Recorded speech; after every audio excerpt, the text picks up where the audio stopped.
When we think about slavery in ancient Rome, the first thing that comes to mind is a brutal and limitless relationship.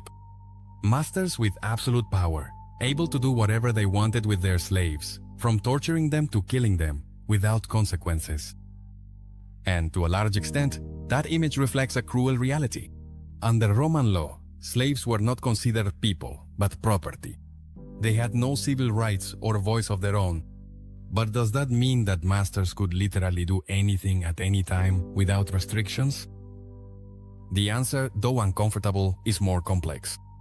Roman law did impose some limits, although they were minimal and rarely enforced.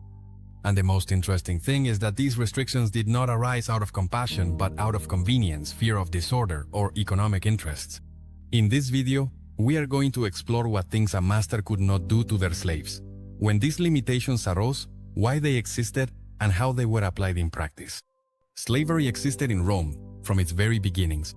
According to Dionysius of Halicarnassus, Romulus himself, the mythical founder of Rome, allowed citizens to sell their own children as slaves. That gives us an idea of how ancient and normalized this practice was in Roman society. However, during the first centuries, slavery had a more domestic and personal character. Rome was still a modest village and slaves were scarce. Many masters worked in the fields alongside their slaves. In that context, the relationship between the two was closer and even in some cases almost familial. But that closeness could also create tensions. A master who went too far with his slave ran the risk of facing reprisals. It was not uncommon for a humiliated or mistreated slave to respond with violence. After all, they lived and worked side by side every day. And most importantly, in that early Rome, escaping was easy. Enemy villages were only half a day's walk away. A slave could disappear without a trace. That possibility of escape acted as an informal form of control over the masters. It was not wise to abuse too much. Over time, this dynamic changed radically. As Rome conquered new lands, thousands of prisoners of war arrived and were turned into slaves. By the 5th century BC, it is estimated that nearly 20% of Rome's population was made up of slaves. Slavery ceased to be an isolated practice and became the economic engine of the Roman world. And with this massification, personal relationships disappeared. The slave stopped being someone you knew and became just another number among the master's possessions. From then on, the treatment of slaves became impersonal and often inhumane. There was no longer any fear of their escape because there was nowhere for them to go, and there was also no law that truly protected the slave. In practice, the master could punish, humiliate, rape, or kill their slave without consequences. The only limit was social judgment, if anyone even dared to speak out. However, even in that dark era, there were minimal, almost symbolic forms of restriction. The figure of the censor, a powerful magistrate who could inspect homes and sanction immoral behavior, had the legal authority to intervene in cases of extreme cruelty. But this power was not an obligation, but rather a discretionary right.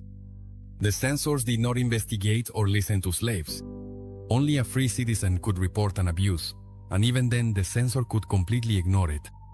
In more than 400 years of Republican history, there is no documented case of a censor defending a slave. During the Republic, Roman law granted the master total authority over his slaves. There was no legal rule that limited his behavior. He could beat them, subject them to extreme forced labor, sell them, mutilate them, or even kill them without having to answer to any court. In the eyes of the law, the slave was a thing, a talking tool, not a person. And like any tool, the master could break or discard it if he so wished. But even within this brutal system, there were moments when violence provoked social unease. A famous example occurred during the reign of Emperor Augustus. At a banquet hosted by the Roman knight Vettius Pollio, one of his slaves accidentally broke a crystal goblet. Enraged, Pollio ordered the slave to be thrown into a pond filled with lampreys, known for devouring human flesh. But Augustus, who was present at the dinner, intervened. He not only saved the slave and granted him his freedom, but also ordered all the remaining goblets of the host to be broken as a symbolic punishment. This episode was not an act of compassion, but a public lesson. Augustus, as emperor, held censorial powers and used his authority to impose symbolic limits on the sadism of the elites. But these cases were exceptional and required the direct presence of imperial power. Most abuses were never punished, Only if the violence became too visible or scandalized the upper circles was there even a minimal chance of intervention. Over time, some emperors began to legislate certain restrictions, not out of humanity, but for public order. A slave population that was humiliated, desperate, and hopeless was a ticking time bomb. Slave rebellions, such as that of Spartacus, left deep marks on the Roman consciousness. The law had to offer at least the illusion of justice to prevent new uprisings. One of the first real attempts to limit the power of masters was the Lex Petronia, passed in the year 61 AD. This law prohibited sending a slave to be devoured by beasts in the amphitheater without prior authorization from a magistrate. Its objective was clear: to put a stop to the spectacular punishments used as private entertainment. The state wanted to monopolize public violence, not allow any aristocrat to play executioner for fun. Another important step took place under the reign of Emperor Claudius. It was established that if a master abandoned a sick slave and the slave managed to recover without help, he had to be automatically set free. Additionally, the master was legally obligated to cover the burial expenses of his slave. If he refused, any third party could carry out the funeral and then sue the master to recover the money. These measures were symbolic, yes, but also revolutionary within a legal structure that considered slaves as objects. For the first time, Roman law began to recognize, albeit in a limited way, that slaves had a certain value beyond the economic. But there was still a long way to go before these protections would mean a real improvement in their lives. As the empire consolidated and Roman institutions evolved, new rules emerged that attempted, at least on paper, to put a stop to the most extreme abuses committed by masters. These were not laws designed to protect the dignity of slaves, but rather to prevent social chaos, maintain stability, and in many cases protect the economic investment that each slave represented.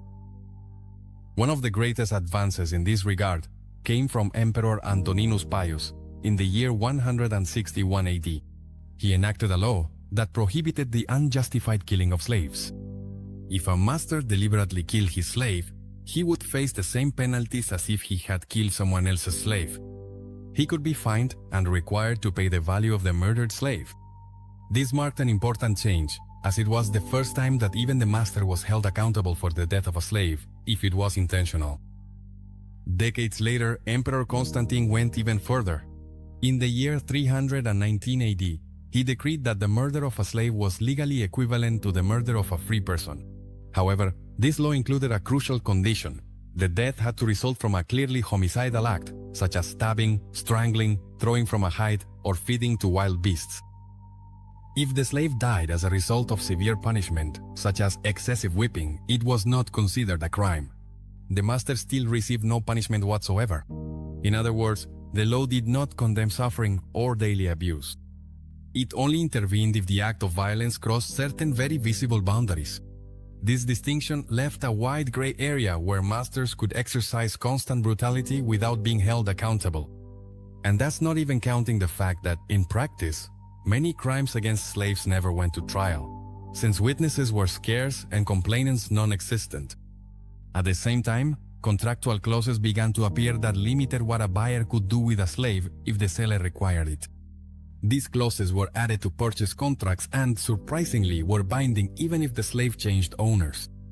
One of the best known was the ne prostituto clause, which explicitly prohibited forcing a female slave into prostitution. If the new master violated this condition, the woman was to be freed immediately and recognized as a freed woman of the original seller. There were also other clauses such as the ne manumitatur, which prevented the slave from being freed, and the iute manumitatur, which required their liberation after a set period. There were even territorial clauses, such as the ut exportetur, which required the slave to be removed from a specific city and forbade their return under penalty of being re-enslaved. These clauses were not humanitarian gestures, but legal tools to protect economic or family interests. For example, a former owner might prohibit the prostitution of a female slave, not out of morality, but to avoid scandal or protect his reputation. In other cases, the aim was to prevent an elderly slave from being freed prematurely, leaving them helpless and without means to survive. Although their real impact was limited, these measures show us something important.